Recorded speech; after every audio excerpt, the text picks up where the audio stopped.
자, 이어서 영혼에 대해서 아리스토텔레스가 어떻게 설명하고 있는지 살펴봅시다. 자, 아리스토텔레스가 앞에서 얘기했던 것처럼 우리 이제 자아라고 하는 거는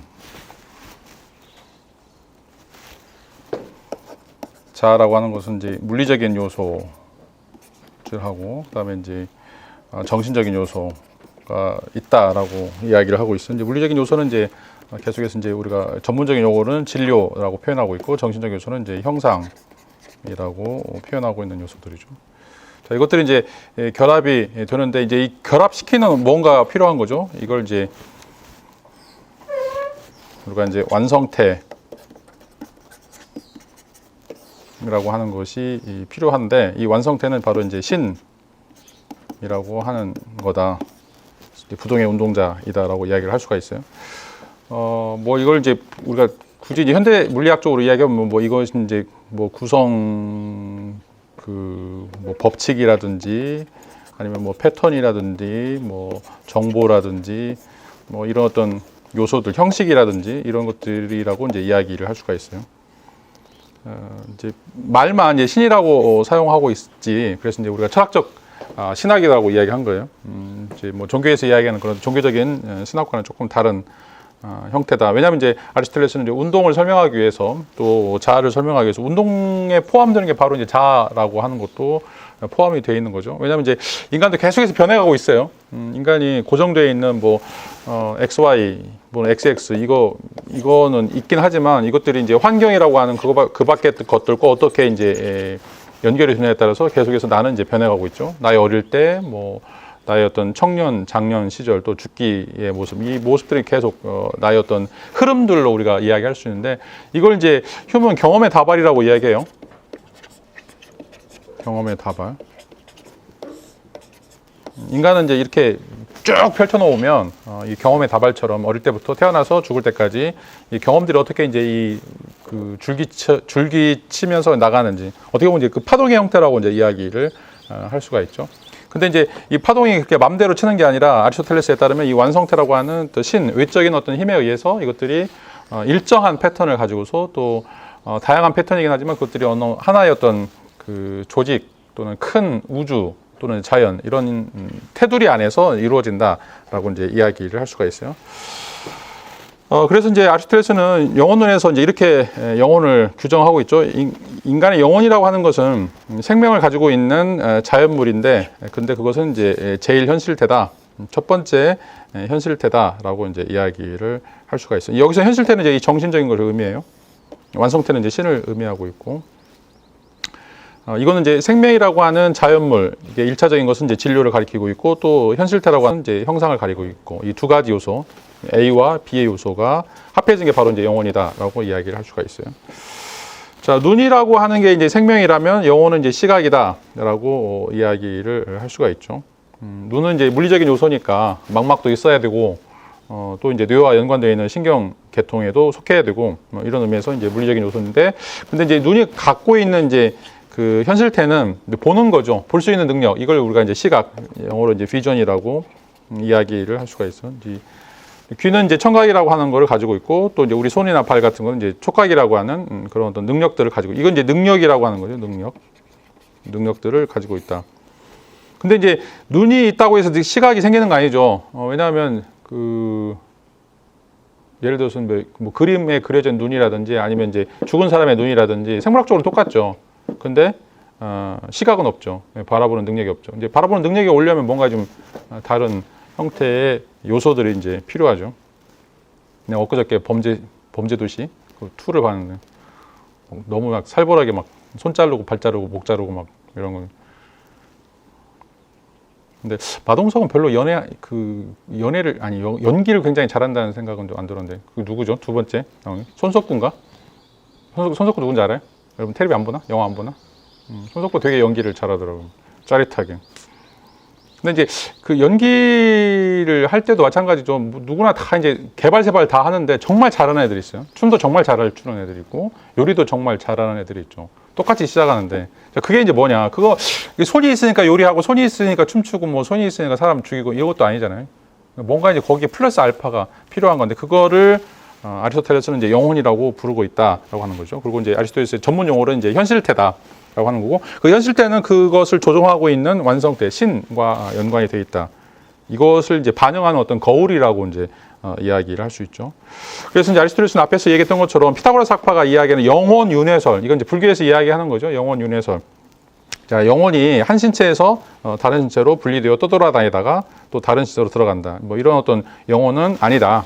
왜냐하면 이제 영혼이라고 하는 것은 반드시 물리적인 요소 이런 것들을 가지고 있어야 된다라고 이제 이야기를 하고 있죠. 그러니까 대부분의 이제 종교에서 이런 이야기를 하게 되죠. 특별히 이제 기독교 또 마찬가지고 힌두교도 이제 마찬가지고 인간은 이제 죽어서 또 천국과 지옥에 간다라고 이제 이야기하는데 거기 가서 이제 뭐 그 축복을 받거나 아니면 뭐 영광을 받거나 아니면 이제 고통스러워하는 여러분들 그 불교 그 사원들 많이 가면 절에 가면 이제 뭐 탱화라고 그 그림들 보면 이제 지옥에 갔을 때 막 물이 팔팔팔 끓는데 거기에 이제 사람들을 빠추거나 이런 것도 얼마나 아프겠어요. 조금만 튀어도 아픈데 데레미제라다가 조금만 튀어도 아픈데 이제 그런 식의 어떤 그 인과응보 이런 것들을 이제 이야기하는 게 바로 이제 다 초월주의라고 얘기하는데 아리스토텔레스는 이제 이 초월주의는 적합한 사고가 아니다라고 이제 이야기를 할 수가 있죠. 자, 인간은 논리적으로는 이제 신체와 영혼 이런 것들을 이제 분리해서 생각할 수 있지만 우리 지난 시간에 얘기했던 것처럼 이제 이 진리와 형상도 논리적으로만 분리 가능한 거지 존재하는 건 붕어빵만 있는 거예요. 붕어빵만 있는 거지 그 붕어의 모양만 따로 존재하거나 아니면 밀가루만 따로 존재하거나 물론 이제 현실적으로는 밀가루는 존재하지만 그렇게 따로따로 진료나 형상 이런 것들은 논리적인 개념이지 존재론적인 그런 개념은 아니다라고 이야기를 할 수가 있어요. 여기서 이제 진료는 이제 순수 진료고 여기는 이제 순수 형상이다라고 이야기를 할 수가 있겠죠. 단순하게 이제 이것은 어떤 한 생명체의 생명에 나타나는 이제 모양이다라고 이야기하고 있고 그것이 잠재적인 능력을 갖고 있는 것인가 아니면 그것이 드러내는 어떤 실제적인 모습인가 이런 것들로 보여지게 된다라고 이제 이야기를 할 수가 있어요. 자, 이제 이거를 우리가 이제 철학에서는 평행론이라고 부르죠. 평행론. 패럴리즘이라고 이야기하는데 가장 대표적인 사람이 바로 스피노자죠. 스피노자. 그 스피노자의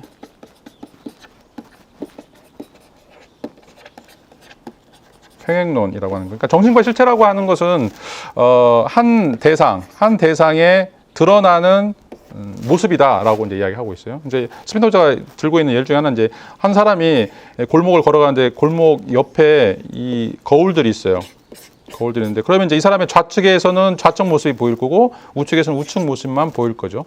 그런데 이제 좌측 모습만도 이 사람이 아니고 우측 모습만도 이 사람이 아니에요. 이 두 가지 모습이 다 합쳐져야 된다라고 이야기를 할 수 있죠. 자, 그래서 좌측에 있는 정신, 또 우측에 있는 이제 육체, 이게 서로 평행을 이루고 있다. 그래서 이것들을 합쳐야 된다라고 이제 이야기를 할 수 있죠. 자, 그런데 아리스토텔레스는 이제 스피노자와는 달리, 자, 처음 출발점은 잠재적인데 이 길을 가면 갈수록 이 사람, 이 존재가 더 뭐 성숙하고 거룩하고 완전해진다라고 하는 거, 그걸 이제 잠재태, 현실태로 부르고 있죠. 그래서 이제 어린아이가 태어났을 때, 그러니까 이제 뇌도 마찬가지예요. 뇌도 인간의 성인의 뇌가 이제 1.5kg인데 1500cc인데, 자, 어릴 때부터 1500cc로 태어나는 거 아니죠. 뇌가 계속 커요. 그리고 뇌도 계속 자극을 받죠. 그래서 뇌에 이제 길이 생기는 거예요. 더 이상 그게 이제 안 되면 이제 치매에 걸리는 것들이죠.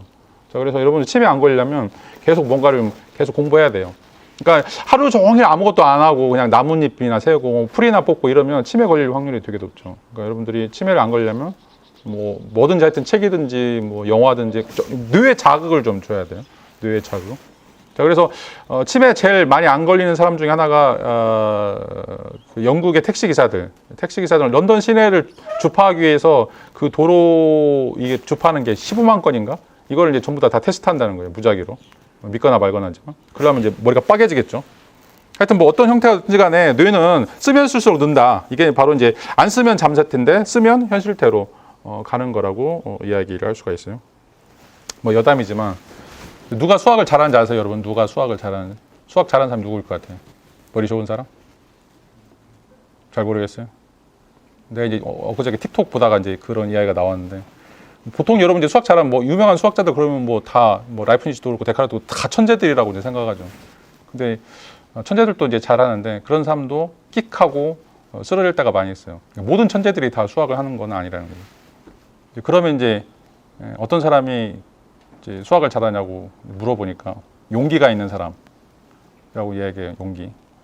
그럼 뭐 수학 문제 풀면서 아자아자 뭐 내가 다 잘 풀 수 있어 뭐 이렇게 용기 100배 뭐 그러면 수학 문제가 풀리냐? 그러면 수능 만점 맞냐? 그거 아니죠. 여기서 이제 용기가 있다라고 하는 거는 수학 문제 풀다 보면 안 풀리는 문제가 있죠. 자기 노력해도 엄청 힘든 문제들이 있어요. 그러니까 지금 여러분들이 인문사회 쪽은 다른데 공대 수업 받는 사람들은 막 예제 풀고 막 공식이고 이거 막 계속 끊임없이 이거를 해야 되는데 너무 지치는 거야. 그렇죠. 그래서 포기할 때가 많아요. 근데 그걸 포기하지 않고 다음 날도 일어나서 아 다시 한번 해보지. 오늘 어저께는 안 풀렸는데 오늘 좀 풀릴 거야. 또 그날도 안 풀릴 수도 있어요. 그럼 그 다다음 날 또 일어나가지고 아 이것도 한번 더 풀어볼까?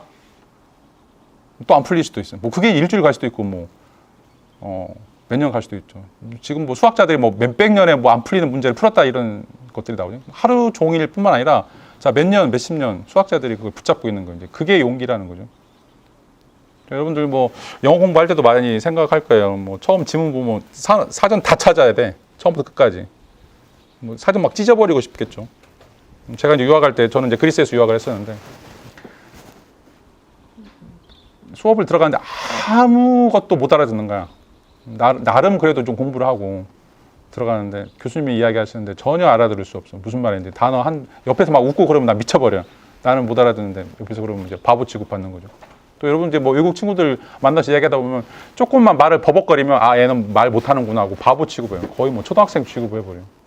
그래도 해야죠. 막 한 페이지 해석하는데 막 3시간, 4시간씩 걸려. 근데 다음 시간에 대학원 수업 보면 다음 시간에 읽어야 할 게 100페이지가 넘는 거야. 그럼 어떡해. 미쳐버리지. 그래도 10페이지라도 읽어가는 거예요. 한 학기 동안 뭐 낙제를 받든 뭐하든 읽어가는 거예요. 자, 그게 이제 용기다라고 하는 거예요. 용기가 뭐 아자아자 막 영웅처럼 막 하는 게 막 칼 휘두르고 그게 용기가 아니라 오늘 안 되면 내일 안 되면 그 다음날 계속해서 조금씩 하는 게 어떻게 보면 이제 뭐 바위로 정을 뚫는 것처럼 조금씩 하는 게 이제 사람을 바꾸는 거죠. 자, 그게 이제 아리스토텔레스가 이야기하는 잠재태에서 현실태로예요. 자, 생명이 왜 위대한가? 생명이 위대한 거는 이 잠재태에서 현실태로 갈 수 있는 거예요. 자, 돌은 절대로 막 노력한다고 그래가지고 밑으로 떨어지는데 그게 위로 올라가진 않죠. 불도 마찬가지고 위로 올라가는데 그게 밑으로 가지는 않은 거예요. 생명이 없는 그런 존재들은 아무리 노력해도 바꿔지지 않아요. 자, 그런데 이제 그 생명 중에 가장 위대한 생명체인 이제 인간은 자, 이런 어떤 그 잠재태에서 현실태로 끊임없이 노력해가면서 바꾸는 그런 어떤 삶들을 산다라고 하는 의미에서 이제 그래서 이제 위대하다. 뭐가 위대해요? 위대하기는 그냥 뭐 잠자리나 뭐 풀이나 이런 것도 다 그냥 하루 있다가 하루 죽는 거죠. 자, 그렇게 보면 위대하지 않아요. 자, 그럼에도 불구하고 오늘 있다가 내일로 내일 있다가 모레로 가는 거. 뭐 가장 유명한 게 이제 하루 살이잖아요. 하루 살아서 얼마나 기쁘겠어. 근데 하루만 살아도 그 존재 자체가 축복인 거죠. 자, 우리도 우주적인 관점에서 보면 뭐 계속해서 이야기하죠. 우리 가장 가까이 있는 항성이 뭐 프록시마 켄타우리인데 4광년 걸리니까 4광년 걸리니까 빛의 속도로 30만 킬로미터로 4년 걸리는 거죠. 자, 그런데 그런 은하들이 이 태양계만 해도 1000억 개가 넘고 우주로 따지면 뭐 얼마가 될지 몰라요. 이제 그런 영겁의 시간에 따르면 여러분들이 100년 산다, 뭐 1000년 살겠다, 아무것도 아니죠. 정말 티끌처럼 아무것도 아닌데, 근데 지금 우리 자체가 존재한다는 거, 내가 있다라고 하는 게 얼마나 큰 축복이고, 여러분들이 지금 살고 있다라고 하는 게 얼마나 큰 행운인지, 여러분들이 없었다라면 이 세상도 없었을 거예요. 그런 의미에서 여러분들이 지금 이 세상에 태어났다라고 하는 게 정말 무궁한 축복이고, 뭐 안 될 수도 있어. 뭐 취직 안 될 수도 있고, 뭐 결혼 실패할 수도 있고, 뭐 돈 많이 벌 수도 없고, 뭐 이런 게 있는데, 그런 거에 개의치 마세요. 살아있다는 것 자체가 여러분들에게 축복이기 때문에 하다 보면 되면 좋고, 뭐 안 돼도 할 수 없는 거죠. 그건 뭐 우리가 어떻게 할 수 없는 거. 그건 이제 어떻게 보면 세계의 부조리라고 이야기할 수 있는데, 자, 신이 있다라면 신이 여러분들에게 이런 이번의 삶을 주고, 이번에 살면서 뭔가 긍정적인 것들, 특별히 여러분 자아의 정체성, 여러분들 자신을 삶을 만들어갔다라고 하는 의미에서 어마어마한 그런 어떤 축복이라고 하는 거, 그런 것들을 여러분들이 기억하면 그게 가장 큰 용기다라고 이제 생각을 하면 좋을 것 같아요. 이제 잡담했고.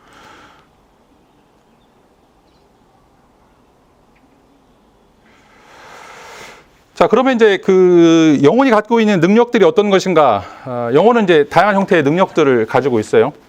그래서 그 능력들은 이제 신체와 관련이 돼 있고, 특별히 이제 영양 섭취 능력, 또는 이제 욕구나 감각 능력, 그 다음에 이제 가장 중요한 능력 중에 하나가 바로 이제 사유 능력이다라고 이야기를 할 수가 있어요. 자, 아리스토텔레스가 이제 중요하게 생각하는 건 이제 이 물질이라고 하는 생물학적인 맥락에서 인간을 설명하려고 하면서 이제 구분하는 단계를 구분하는 거죠. 식물적인 능력, 식물적인 영혼, 그 다음에 동물적인 영혼, 그 다음에 생각하는 인간의 영혼. 그러니까 영혼이라고 하는 건 이제 아리스토텔레스는 굉장히 폭넓게 보고 있는 거죠.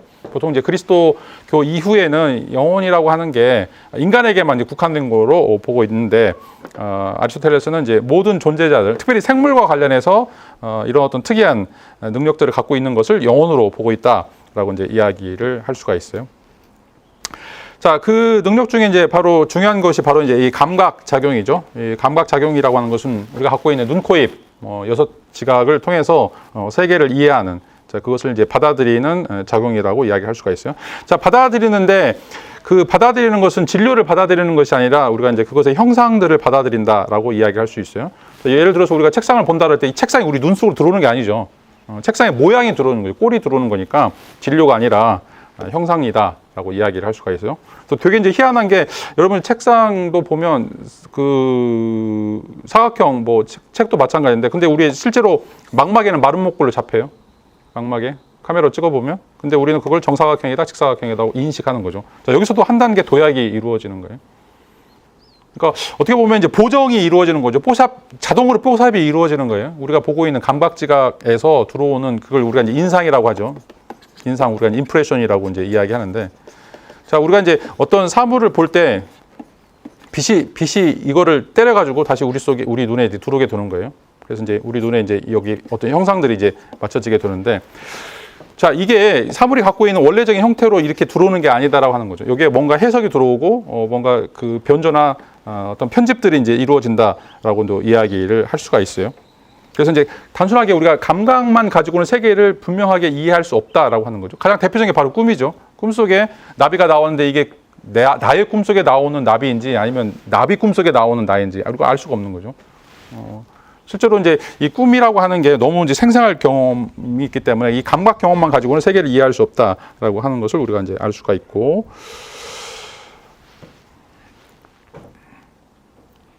그래서 이제 필요한 게 이제 이 상상력이라고 하는 거예요. 아리스토텔레스는 이걸 이제 판타시아, 여러분 많이 들어봤죠?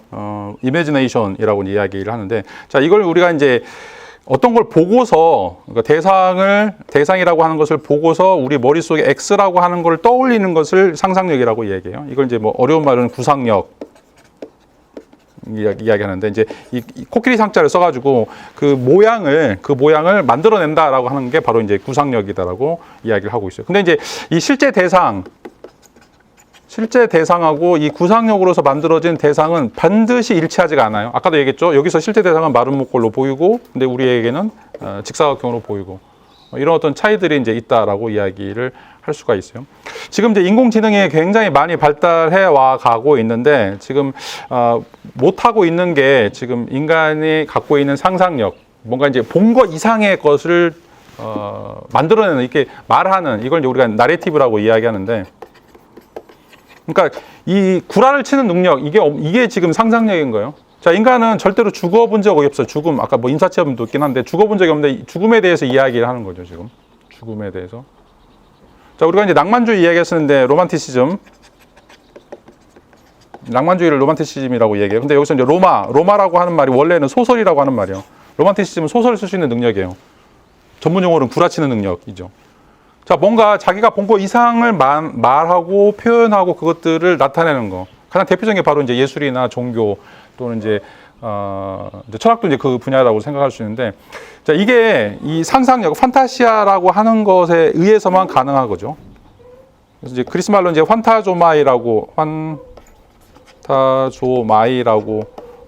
동사에서 나왔는데, 이거는 이제 뭔가 머릿속으로 계속해서 이미지들을 떠올리는 것들을 이제 이야기를 할 수가 있어요. 자, 이게 이제 감각적인, 우리가 눈으로 보고 있는 그런 실질적인 감각적인 내용하고, 그 다음에 이제 순수사유. 이건 이제 굉장히 수학적이고 굉장히 이제 그 추론적인, 아주 순수 추론적인 논리적인 것 사이에 있는 거라고 이야기를 할 수가 있어요. 그리고 이제 인간은 끊임없이 자아를 표현해요, 표현. 자아를 표현한다라고 얘기해요. 왜냐하면 자, 여러분들이 다른 사람을 볼 때 다른 사람도 어떻게 생긴지 알죠? 어떻게 생겨서 뭐 빨간색도 있고 파란색도 있고 뭐 잘생겼고 키도 얼마고 다 알 수 있는데 여러분 자신을 여러분 자신이 볼 수가 없어요. 물론 이제 거울 놓고 보기도 하는데 거울 놓고 보는 거하고 자기 자신에 대해서 보는 거하고 다르죠. 그걸 이제 우리는 반성이라고 이야기해요. 반성. 자기가 자기 자신에 대해서 보는 걸 이제 리플렉션이라고 이야기하는 거죠. 반사한다라고 하는 거예요. 자, 다른 사람에 대해서 보는 건 seeing이라고 이야기하는데 본다라고 했는데 왜 자기 자신에 대해서 이야기하는 것은 리플렉션이라고 이야기하냐? 그거는 상상력이 들어가 있기 때문에 그런 거예요.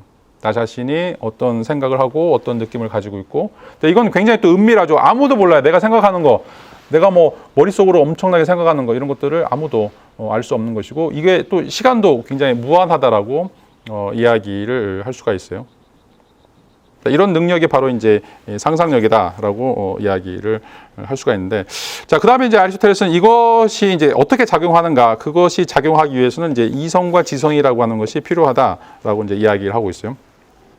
자, 가장 이제 최고의 단계로서 이제 이성과 지성이다라고 이야기를 할 수가 있는데, 자, 이제 이성과 지성 이걸 여러분들이 잘 구분할 필요가 있어요. 왜냐하면 이제 현대 철학하는 사람들이 이건 잘 몰라. 고대 철학 안 하면. 그래서 고대 철학을 꼭 해야 되는 이유 중에 하나인데, 안 그러면 단순 무식하게 돼요. 자, 지난번에도 얘기했던 것 같은데, 그 레셔널리즘, 여러분 이제 인식론 수업 때 그렇게 나올 수도 있는데, 자, 레셔널리즘을 우리가 이제 보통은 합리주의라고 불러요. 합리주의 부르는데, 이걸 이제 지금 현대 철학자들, 특히 영미 철학자들은 이걸 이제 이성주의라고 부르는 사람들이 있어요. 이성주의. 자, 이제 이성이라고 하는 말은 여기서 이제 레이셔널리즘이라서 라티오라고 하는 말에서 나왔어요. 라틴어의 라티오인데, 이건 이제 비율 또는 이제 계산이라고 하는 거죠.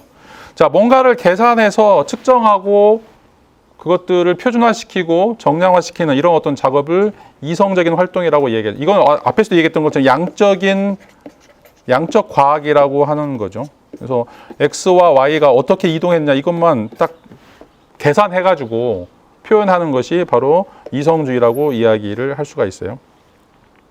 그래서 이제 이 계산이나 비율이라고 하는 말이 중요한 거죠. 자, 근데 합리주의 보세요. 합리주의는 말 자체가 일본 애들이 합할 합자에다가 이치 리자를 쓰고 있어요. 이제 이치에 합한다라고 돼 있어요. 아니 뭐 이게 계산하는 게 아니라 뭐 왜 이치에 합해지? 자, 이 말은 이 리라고 하는 이치가 존재한다는 거예요. 이제 규범이나 원리나 어떤 형이상학적인 실체가 존재하고 그것을 맞춰가는 것이 레셔널리즘이에요. 그러니까 인간이 이성이 있다, 지성이 있다, 이거는 도구적으로 뭔가를 계산한다라고 하는 의미가 아니에요. 자, 그거는 뒤에 가서 얘기했지만 이건 수동적인 이성이에요.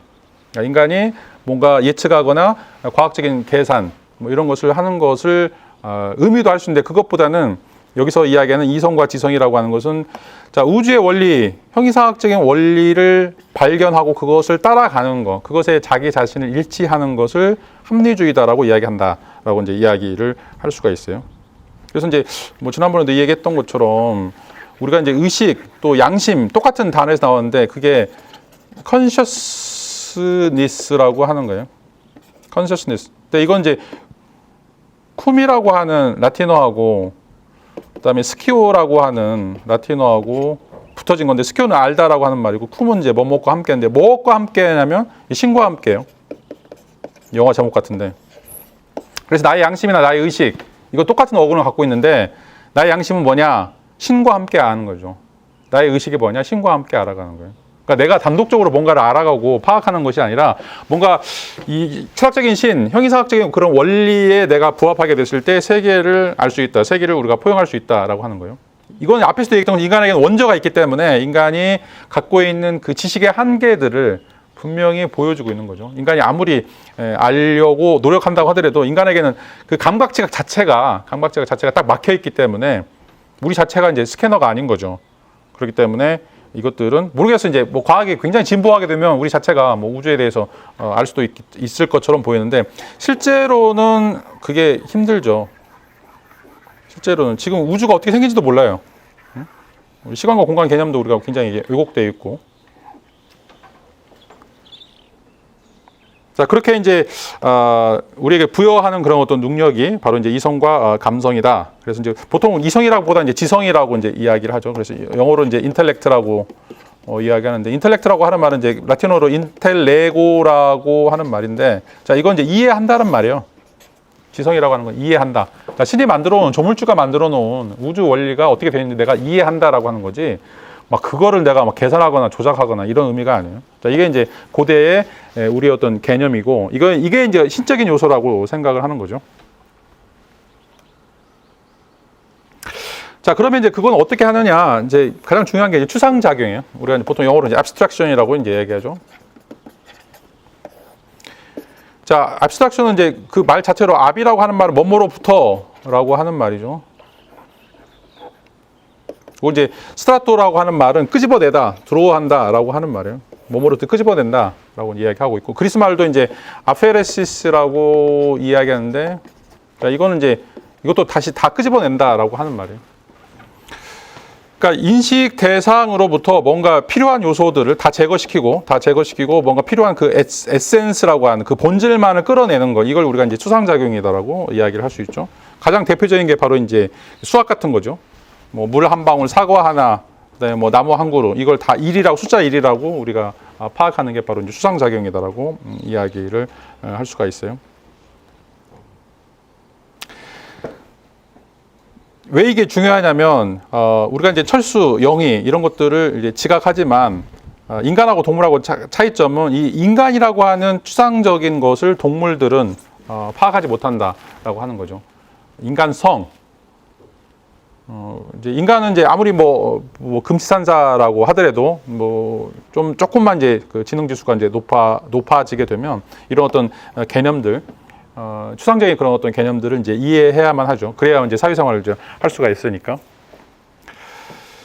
자, 이런 의미에서 인간이 갖고 있는 지식이나 인식은 시간이 따라 변해가면서 진료적 차원에서 벗어난 시간이나 초월적인 형상, 이런 것들을 이제 인식하게 된다라고 이제 이야기를 할 수가 있어요.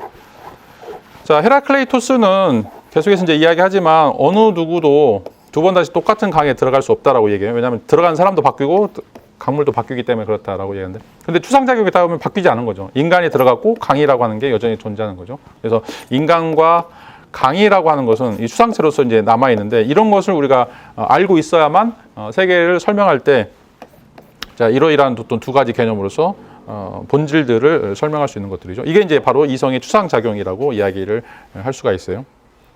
그러니까 이제 앞에서 얘기했던 것처럼 감각, 지각하고 그다음에 이제 그 상상 작용, 이런 것들은 이제 굉장히 이제 중요한 거이긴 하지만, 우리 어떤 삶에서 가장 고급 또는 이제 어떤 실질적인 역할들을 하는 것은 이런 어떤 수상 작용을 통해서. 그래서 이제 이게 뭐 수학이든지 논리학 또는 이제 뭐 과학에서 다뤄지고 있는 학문적인 그런 어떤 능력들이다라고 이제 이야기를 할 수가 있죠. 앞에 설명했던 것처럼 이제 이 이성, 이제 그리스 말로는 로고스, 뭐 지성은 이제 누스라고 이제 이야기하는데, 이거는 이제 수동적인 것하고 능동적인 것이 있다라고 이제 이야기를 할 수 있어. 수동적인 것은 이제 백지 상태처럼 타블라 라사, 타블라는 이제 서판이고 라사는 지워진이라고 하는 말이에요. 그래서 이제 지워진 서판. 옛날에는 이제 칠판이 없었기 때문에, 종이가 없었기 때문에 이게 쓰고 또 이게 지우고, 이걸 이제 타블라 라사라고 이야기하는데, 이런 어떤 상태, 그러니까 우리 안에 이제 뭔가 이제 로크가 이야기한 것처럼 점이 계속해서 바뀌는 거죠. 자, 이런 것들이 이제 수동적 이성인데, 자, 능동적 이성이라고 하는 것은, 자, 이 박혀 있는 것들을 인식하게 만드는 역할이다. 그걸 이제 아리스토텔레스는 이제 룩스라고 하는 빛이라고 이제 이야기를 할 수가 있어요. 자, 우리가 사물을 본다라고 하는 것은 우리가 빛을 그것에 투과해가지고 그것을 우리가 보는 거예요. 그래서 색이라고 하는 건 여러분 이제 그 파동처럼 가는데, 여기가 이제 굉장히 파동이 작은 거에는 파란색이 오고 천천히 가는 건 이제 빨간색으로 보이는 거예요. 그래서 모든 것들을 우리가 이제 안다고 했을 때는 이제 빛이라고 하는 것이 투여가 돼가지고 사물들을 보는 건데, 그 빛의 역할이 뭐냐? 바로 이게 능동이성이다라고 이야기를 할 수가 있어요. 능동이성. 이 능동이성은 이제 신과 우리가 공유하고 있는 특성이다라고 이야기를 할 수가 있어요. 아리스토텔레스는 이제 이걸 이제 형상의 측면에 좀 더 부합시키고, 수동적 이성은 이제 받아들인 거 하니까 이걸 이제 이성 진료적인 측면으로 설명하고 있다라고 여러분들은 이제 이해를 하면 좋을 것 같아요. 그래서 이제 이성이라고 하는 것은 이런 방식으로 해서 입체적으로 세계를 설명하는. 그러니까 이제 이성이 하고 있는 방식은 앞에서 얘기했던 것처럼 이제 감각, 지각도 가져오고 상상력도 가져오고, 자, 이것을 이제 주물럭주물럭 해가지고 뭔가 만들어내는 이런 역할이 바로 이제 이성의 역할이다라고 이야기를 할 수가 있겠죠. 자, 이제 앞에 부분까지 이제 형이상학이라고 하는 것이 어떤 걸 다루는가, 특별히 이제 인간의 영혼과 관련해서 인간의 영혼을 어떻게 설명할 것인가, 아리스토텔레스는 이제 생명으로부터 우리가 익히 알고 있는 생명, 물리적인 어떤 요소로부터 출발하고 있다라고 이제 이야기를 할 수가 있어요. 자, 이제는 좀 더 확대시켜서 존재하는 모든 것들, 예를 들어서 이제 영혼뿐만 아니라 신 또 우주, 자, 이런 존재자들이 있는데 이게 이제 크게 나눠서 존재한다라고 하는 것들이죠. 이런 것들을 포괄할 수 있는 이 세 가지 것들의 공통 함수가 뭐냐라고 하는 거죠. 영혼이 있고 신이 있고 우주가 있다라고 얘기했을 때, 아니 뭐 영혼이 있고 우주가 있고 신이 있겠죠. 여기서 이제 가장 핵심적인 역할들을 하는 게 무엇인가. 자, 이거를 우리가 존재론이라고 부르고 있어요. 그래서 존재라고 하는 말을 이제 그리스 말로 온타라고 하는 건데, 그 존재로서의 존재, 그러니까 존재가 갖고 있는 존재의 본질이 무엇이냐라고 하는 것. 그래서 그것을 존재론 또는 이제 일반 존재론이라고 이제 부르고 있어요. 그래서 존재한다고 하면 그 존재들이 가지고 있는 전부 다 뭔가 공통점들이 있을 텐데 그것들이 어떤 것인가라고 이제 이야기를 하고 있죠. 그거를 다루는 학문을 제일철학 또는 이제 소피아 또는 존재론, 신학 이렇게 부르고 있어요. 아리스토텔레스에서는 제일철학이다. 그리고 이제 제일철학은 이제 이 소피아라고 하는 건 이제 철학적 지혜라고 이야기를 할 수가 있어요. 그러니까 지혜는 이제 두 가지 나누는데, 하나는 이제 실천적인 문제와 관련해서 뭔가 문제를 솔루션을 찾는 이런 것이 실천적인 지혜라면, 그건 이제 후로네시스라고 따로 이야기를 하고 있어요. 실천적인 의미에서. 그런데 이제 이론적으로 존재 속에 포함되어 있는 그 원형, 존재의 가장 핵심적인 그것이 무엇인가, 그걸 다루는 것을 바로 이제 소피아, 철학적인 지혜다라고 이야기를 하고 있죠. 그다음에 이제 그거를 또 존재론 또는 이제 신학이라고 부르고 있어요. 이제 왜 또 신학이라고 부르는지 뒤에 가서 좀 이야기를 하게 될 거예요. 자, 형이상학 뭐 이렇게 이제 다루는 거를 이제 제일철학 또는 이제 소피아라고 이야기를 하고 있는데, 아리스토텔레스는 이제 학문을 구분을 좀 하고 있어요. 그래서 이 철학이라고 하는 것이 지향해야 될 가장 으뜸 학문, 또 가장 중요한 학문을 이 소피아, 이 형이상학이다라고 이제 이야기를 할 수가 있어요. 자, 첫 번째 단계는 기회예요. 기회는 보통 이제 테크네라고 이야기하는 기술. 그 옛날에는 이제 기술과 예술이 분리가 안 됐어요. 그래서 이제 기회라고 이제 이야기를 하죠. 테크네라고 하는 말을 기술과 예술이 합쳐져서, 우리도 지금은 이제 과학기술이라고 이제 이야기하는데, 과학하고 기술하고는 완전히 다르죠. 그러니까 이제 컴퓨터학과하고 컴퓨터공학과하고는 다르죠. 컴퓨터공학과는 가성비 좋은 컴퓨터를 만드는 거고, 이제 컴퓨터과학과는 이제 그 뭐라고 해야 하나, 그 컴퓨터 뭐 프로그램 짜고, 예, 그런 프로그램 만드는 거죠. 컴퓨터를 만드는 게 아니죠. 그러니까 이제 이것에서는 좀 차이가 있죠. 마찬가지로 이제 기술과 예술도 서로 이제 차이가 있는데, 옛날에는 이게 이제 합쳐졌다라고 생각을 해볼 수가 있어요. 자, 기회는 이제 우리가 어떤 실천을 하면서 원리나 원인을 아는 것이라고 이제 이야기할 수 있고, 이게 실천이에요. 실천이 중요한 거고, 이제 과학은 이제 사이언스는 실천을 떠나서, 이 실천은 이제 응용이죠. 응용 과학이 되면 이제 실천과 관련되어 있는데, 일단 실천을 떠나서 아까 내 컴퓨터학과처럼 전자 계산학과처럼 순수하게 이제 그 원리나 원인들을 인식하는 것을 우리가 이제 과학이다라고 이야기를 할 수가 있겠죠. 자, 세 번째 이제 지혜, 이 철학적 지혜는 뭐냐면, 자, 이런 실천과는 무관한 원리나 원인 중에서도 가장 근본적인 거, 가장 기본적인 거, 가장 베이직한 것을 파악하는 것을 철학적 지혜다라고 이야기를 한다. 그래서 이제 추상의 단계가 1단계, 2단계 가는 거죠. 뭔가 이제 솔루션을 갖기 위해서, 실천적인 솔루션을 갖기 위해서 하는 것은 기회다라고 이야기할 수 있고, 실천적인 거와는 무관하게 원리나 원인을 탐구하는 건 이제 이 과학, 학문이라고 이야기할 수 있고, 이제 지혜는 그런 것들을 전부 다 종합해서 세계를 설명하려고 하는. 자, 이제 고대 철학이나 중세 철학의 중요한 게 뭐냐면, 세계를 단면으로 설명하려고 하는 것이 아니라 입체적으로, 아까도 그랬죠. 입체적으로 설명하고 종합적으로 설명하려고 하는 거예요.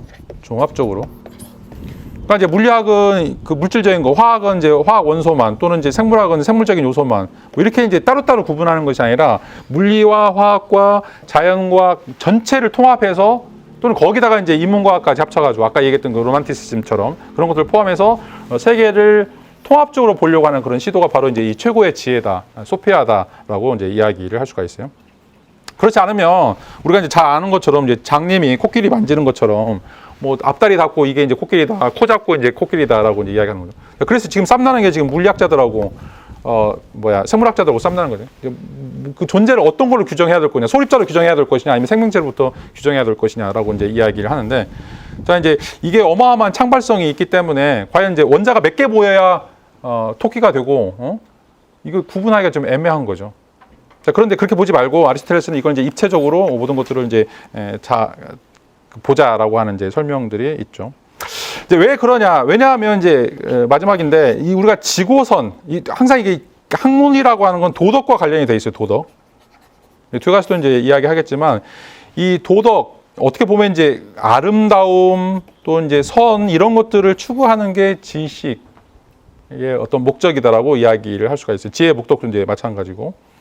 그러니까 이제 우리가 공부를 하는 이유도 마찬가지인데 여러분들이 행복해지기 위해서, 여러분들이 정말 풍요로운 또는 어떤 존엄한 어떤 의미나 가치를 추구하기 위해서 이런 것들을 한다라고 이야기하는데, 아리스토텔레스는 이거를 이제 후헤네카라고 하는 용어를 사용하고 있어요. 어떤 것을 위해서, 목적을 위해서 살고 있고 그 목적이라고 하는 것은 아가톤이라고 하는 선이다. 그래서 자연에 대해서 우리가 이 지고선을 인식하는 이런 어떤 과정이 어떤 과학의 궁극적인 또는 기본적인 것이다라고 하는 그 선언을 바로 이제 형이상학에서 던지고 있죠. 이 말은 이제 어떻게 보면 모든 것들이 약간 이제 인간을 위해서 필요하다라고 하는 이제 휴머니즘이죠.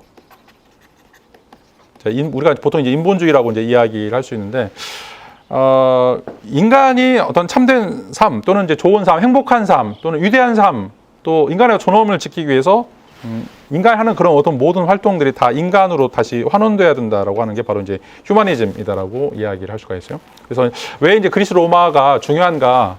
이거는 이제 물론 이제 종교하고는 굉장히 대립되는 것이긴 하지만 인간을 가장 인간답게 볼 수 있고 인간이 갖고 있는 가장 그 풍부한 그 상상력이나 어떤 그 창조성들을 부각시키는 것이 바로 이제 이 아리스토텔레스에서 이야기하는 최고 지혜가 겨냥하고 있는 어떤 목적점이다라고 이야기를 할 수가 있어요. 자, 오늘 수업은 여기서 마치도록 합시다. 자, 수고 많으셨습니다.